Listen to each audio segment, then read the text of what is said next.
Hey guys, MysticEve and Rainbow Sophie here. No, Sorry, Unicorn Sophie. Unicorn Sophie. Yeah, Unicorn Rainbow Sophie. Okay, Unicorn Sophie. Sorry about that.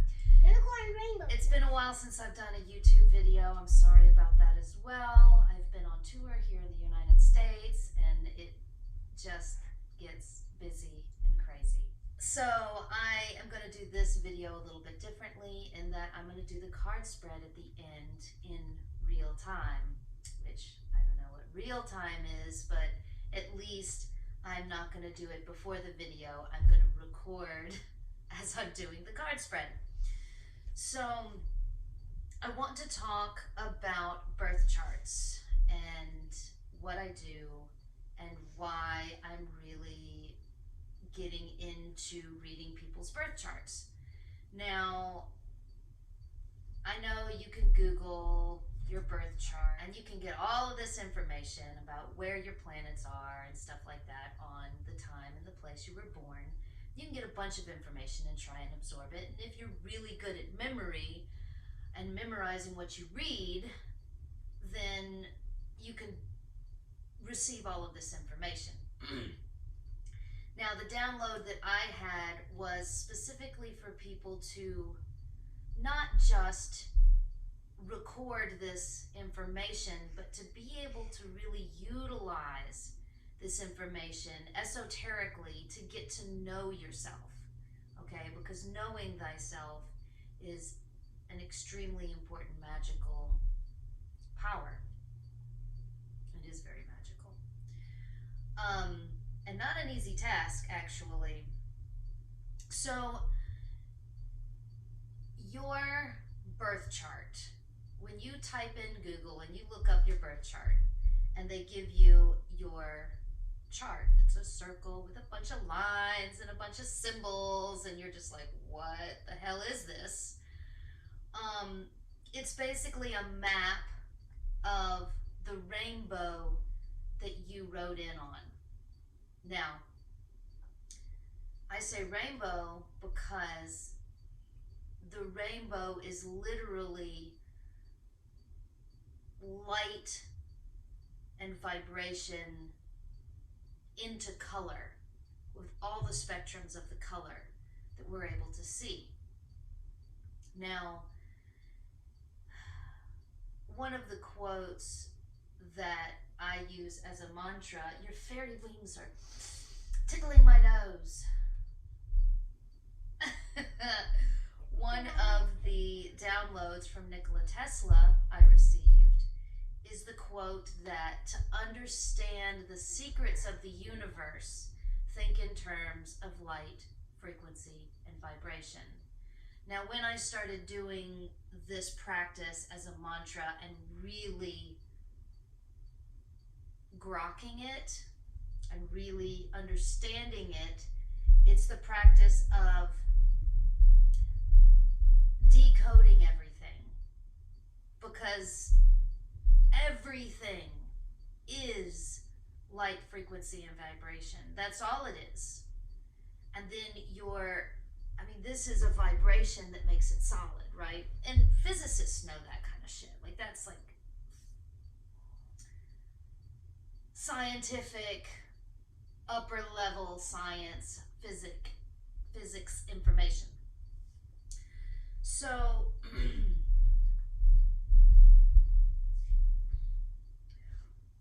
what I'm able to do is personify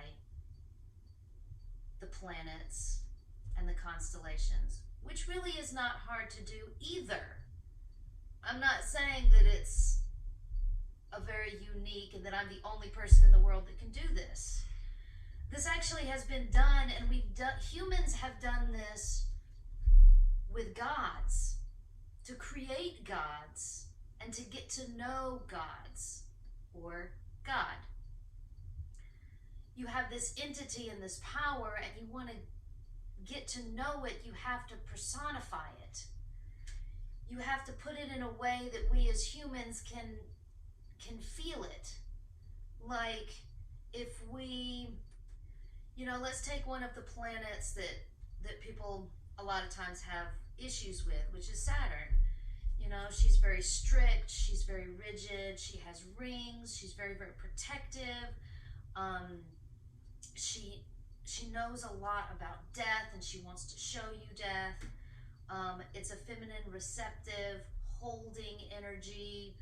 And you know, you can see Saturn and you can see the planet in your head and you can read a bunch of scientific information about the planet. But if you want to have a relationship with her, seeing her as your grandmother, speaking to you about death and about responsibility and about the limitations and about, you know, pointing her grandma finger at you and being like, you need to do something with your life or you're going to end up old like me and regretting your whole entire existence. So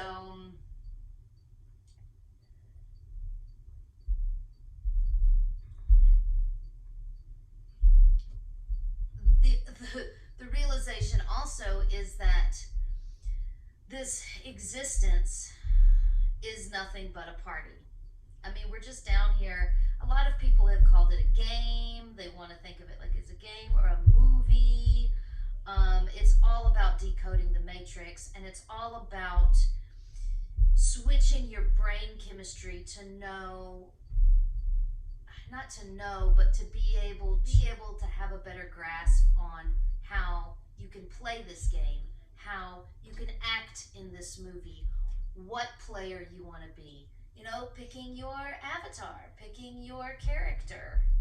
How do you want to play this game? How do you want to live your life? So by looking into your birth chart as a party, because I mean, you might not remember what you read on Google, but you'll remember the dude at the party that shows up naked and drunk and shows his ass at the party. You'll remember that guy. And when you look at your party, or when you look at your birth chart as a party, you get to know each of these planets and how they relate to you and how they play a part in your life. You're also able to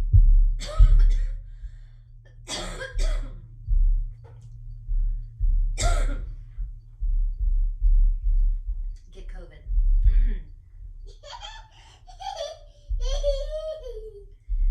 You are also able to look at what's going on now, like what does the party look like now, and what was the party when you were born, and figuring out how you're interacting with it.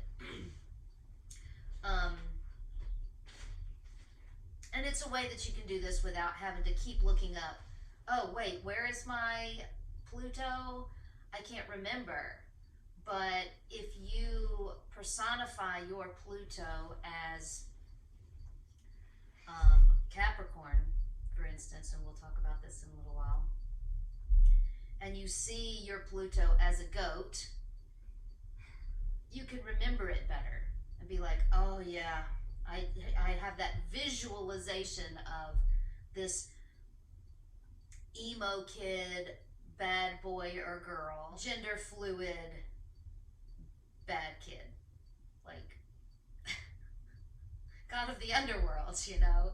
And if you see him with goat horns that wants to play tricks on everybody, you'll remember, oh yeah, that's my Pluto in Capricorn. One of the things also that I have recently, one of the things that I have recently been able to decode is my relationship with my daughter. I have done many videos on how difficult it has been to raise a child when I'm not really used to kids. I'm not a kindergarten teacher. I don't really like kids. They're kind of annoying, you know. I'm just one of those people. So I even did a video on how to raise kids when you don't like kids. And as Sophie has grown, she is 6 now. Our relationship has been getting more difficult. And one, by the practice of knowing myself and really chewing on, and we all make mistakes. It's not like this is going to prevent you from making a mistake, but when you make a mistake, you're able to look at that internally instead of blaming somebody else and being like, oh, she made me so mad because it was her. You know, you're able to say, oh, okay, well, this has made me so mad because my Saturn, my grandmother, she's a disciplinarian as well as Mars is, but you know, there's a lot of players. There's a lot of people at the party interacting with each other, but my Saturn's in Leo. Her Saturn is in Scorpio. And they tend to have disagreements quite heavily. And especially with her Pluto in Capricorn that I just mentioned, her little bad girl, because she is all girly girl. I'm right here. Her little bad girl goat at the party really can disrupt me, can make me pissy. So when I was like, I did her birth chart years ago, but I've been working on my birth chart and getting to know me, and I've been working on a lot of other people's birth charts that I'm doing now, which is kind of starting to overwhelm me, because it takes a lot of time for me to get into this gnosis and to really look into these people's parties and to get it all written down. So if you're one of those that I'm doing a birth chart reading for, please, thank you so much for your patience and bear with me. But we've got to move along here. But getting to really dive into her birth chart and getting to know all of her players has really helped our relationship a lot. You know, being able to say, okay, that's your crazy ass Venus in Leo. Yeah, her Venus, because and I remember that because I had to think about what her Venus is, and her Venus is this fiery, prideful, want to be in the spotlight lioness, and my Venus is very much an extremely sensitive virgin, a Virgo. She wants to give everything, but she's also sensitive and shy. So I sometimes have difficulties with unbalanced Venus personalities, or that type of a personality, the unbalanced Venus, which is very entitled and very, very much the personification of the really snotty popular girl in high school. I never liked her. You know, it was always the strangest kid in school was the one that I always gravitated to. The Plutarians, the Uranus kids.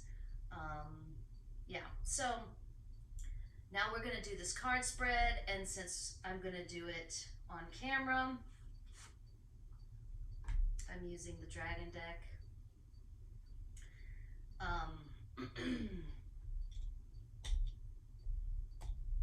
I did this on my Patreon account, which I'm working on my Patreon account more. So I would love for you guys to check that out. I'm going to be doing uncut, unedited, personal videos on Patreon. So if you want to see all of my crazy uncut videos with all of my bloopers and all of my diaries, please think about being a patron.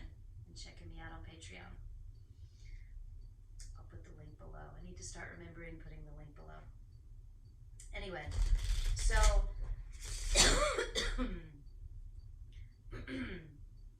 who are we going to talk to today? Or shall we just let the cards speak? I mean, we're talking about birth charts and getting to know thyself. So, what are we going to say about, what do you want to speak, Divine? What do you want to say about people getting to know themselves with the birth charts and, yeah, all of that? Okay. Center, north, south, east, west. All right. In the center, we have 3 of hearts. Now, 3. 3 is a very young, infantile number. Because you have the singular person, 1, and then 2 is the connection and the lovers. 3 is kind of like the child. It's also, the triangle and it's Saturn. I was just talking about Saturn, the triangle, meaning it's the 3rd Sephiroth. It is because like the single dot and then the 1 line and then that 3rd Sephiroth makes the 3rd corner of the triangle in the Kabbalah. And I say this because to really understand the Kabbalah, you have to like meditate into it and use your whole body, and you get to know where everybody is in your body. I mean, hearts is emotions. This is about the young emotional state of a birth chart, right? It's the beginning. It's the heart of your existence, the heart of the party. It can be creative, it can be destructive, it can be very, well, it's stagnant as well. The triangle, the 3 is a non-moving geometric pattern. So, beginning to know your birth chart is enabling you to be able to move through the arcana of the planets and the constellations. All right, so what's in the north? What are we thinking about? How should we be thinking? What's in the air? What's floating around in our minds? It's the Joker, which is the kid, okay? The Joker is Pluto. It is the bad kid, the Joker, the fool, the coyote, the trickster, the Heyoka. Is this a trick? and the playfulness of what I do, making it a party, and seeing life as a party is very playful. And it also brings me with magic, because to properly do magic, you really have to be a child again, because you have to use your imagination. I mean, unless you just want to do a bunch of drugs and chemically change your brain chemistry, and I don't mean that to be disrespectful to all of the plant medicine, but if you want to do magic while you're sober, you have to be able to use your imagination.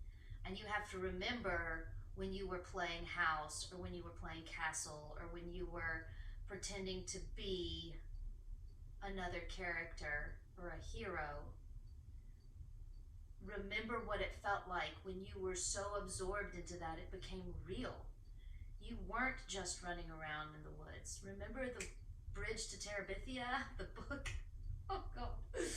You know, I mean, I was the kid that could read a book and forget who and where I was when I was disrupted. And, you know, my parents were like, oh, you got to do this now, or you got to do your homework now, or you got to come eat. And I was like, wait, where am I? What the hell is going on? So it's very important to keep that child in your mind to be able to change your reality, because that's how you change your reality. That's where the ability comes from, because if you keep telling yourself, oh, you have got to keep your feet on the ground, you need to grow up, your rational brain needs to realize that this is the real world, and that entity, that grown up in you, is always going to bring you suffering. Always. Oh God, I got corona. It's not corona. Anyway, so so what's grounding us? Because that's a lot of inner child energy that's very up in the air and in the ether. What is grounding us? What's in the ground? Four of Hearts. It's the next progression. We have 3 in the center and 4 at the bottom. 4 is my favorite number. 4 is the square.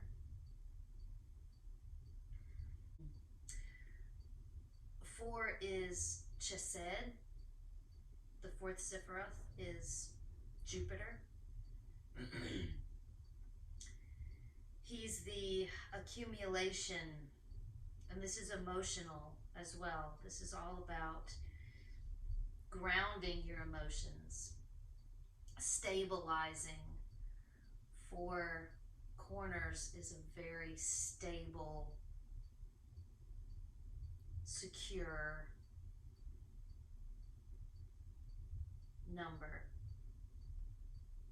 And it's all about water and your emotions and stabilizing this and learning not to get carried away. My God, magic is developing a relationship with the elements. And by developing that relationship, you are training at the same time. You're training yourself at the same time. Now, a lot of people want to be extremely wild and free. They don't want to be tamed. But that creates problems when you're trying to work with yourself, because it's all about you working with yourself and your higher self being able to control your lower self.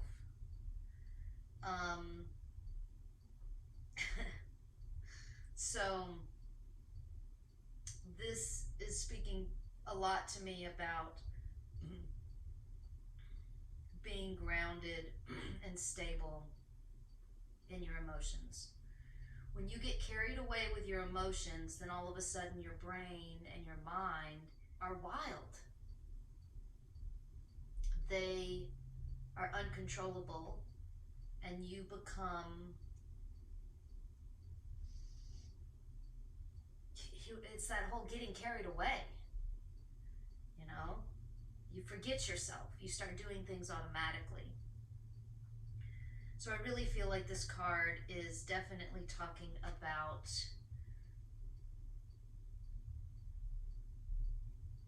controlling your emotions.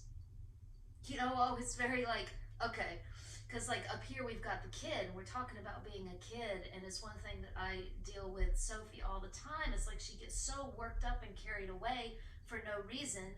And what I'm learning is that's a very childlike thing to do, because they're still learning how to control their emotions.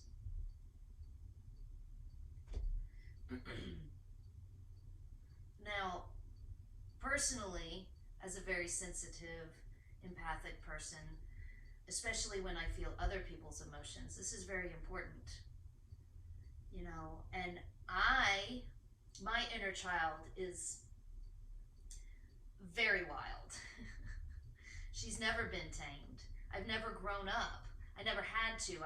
I grew up in a tattoo studio, or at a farm where I was just working with horses. So, you know, I never conformed. I never had to. I never had to grow up.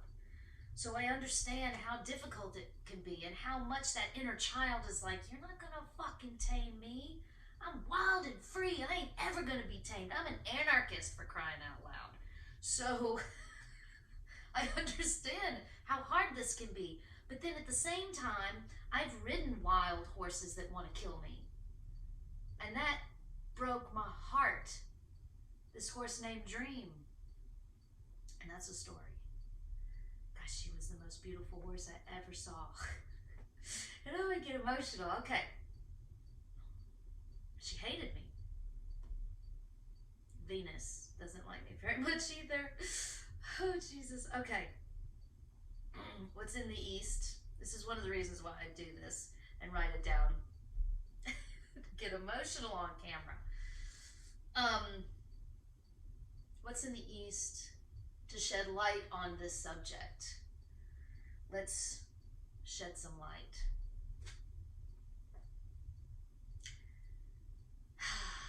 King of Wands. He kind of makes me think of Mars, because he's a king, he's very masculine,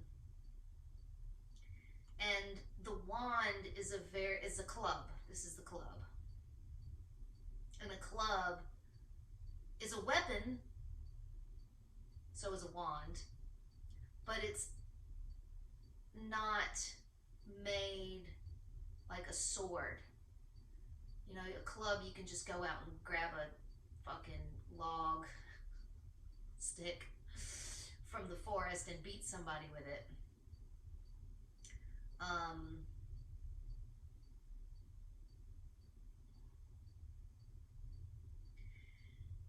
He can be hot-tempered. It's a very fiery, Wands is a very sexual suit. It's all about passion and action. So yeah, it definitely gives me a Martian feel on all of this. And how does this Martian action, you know, I mean, why do kids want to play cops and robbers? It's, you know, it's human nature. What's coming up over the horizon, it's a protector. The reason why people don't like Mars, typically, Mars kind of has a bad reputation just like Saturn does, but Mars is the crazy drunk jock that can show up at the party and just show his ass. Because he's the god of war. He's the god of action. He's the god of sexual energy and passion.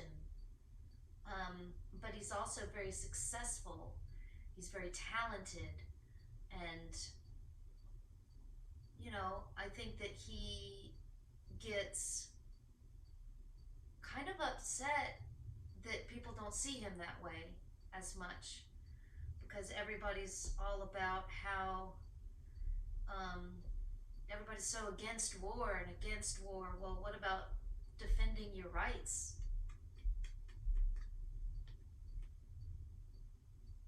What about Revolutionary War? Ooh, what about Uranus? Revolution. Well, it's definitely something we should look at in these times, because we got a lot going on, don't we? So King of Wands, shedding light, coming up over the hill like a warrior. The whole army, there they are, attacking at dawn. All right. So at the end of the day, what's going on at the end of the day? Another wand, another club, and a jack. The child. This is actually going back in time. From, well, it could be forward too. So we're either rising as a king and setting as a child to go back in time, or we're rising as a king and producing a child, which would be going into the future. Definitely connected because they're both wands. Connected because it's the east and the west. It is the sun.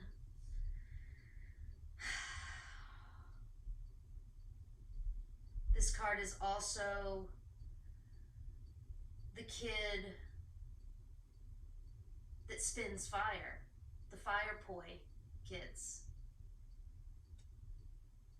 Ruling this fiery passion, controlling it to the point that they could dance with it all around them. Whereas the king can sometimes be a little bit arrogant sometimes. Mars king. This is more a little bit more like Pluto. Crawling in bed with the kid. They can play with fire. They can play with it. Maybe not rule it. I mean, ruling is important. It's the balance. That's why it's east and west. These are balancing each other. Because you do have to rule and you do have to control. But you have to balance that with play and being young. I mean, we've got two jokers here, one in the air and one in the west. North and west. We've got two very playful kids.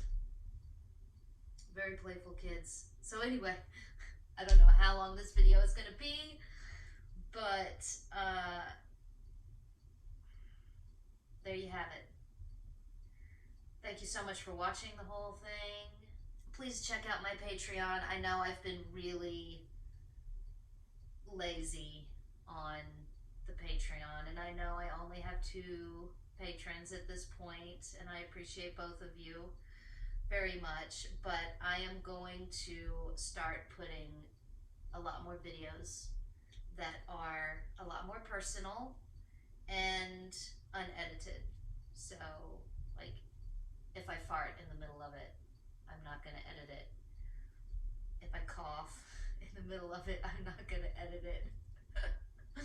So, if I look at it and think, oh my God, you look horrible, what are you doing? I'm not going to edit it. And please check out my website, centerofmysticarts.com, and check out everything that I have available. My books are self-published on Amazon, #MysticEve. I also have a book on the anarchists, scratched out, Mystics Guide to Tattoo. And it has my apprenticeship story of when I was young and learning how to tattoo and what I went through, as well as some really useful information if you want to know how to tattoo. So you can check that out. The podcast, I did upload a new podcast recently, but that is very slow going. I do post that on my Center of Mystic Arts Facebook account. And I'll be posting more on the MysticEve's Tattoo School Instagram account because I'm on tour, and that's kind of like what I've been doing recently. So, thank you so much for watching. In love.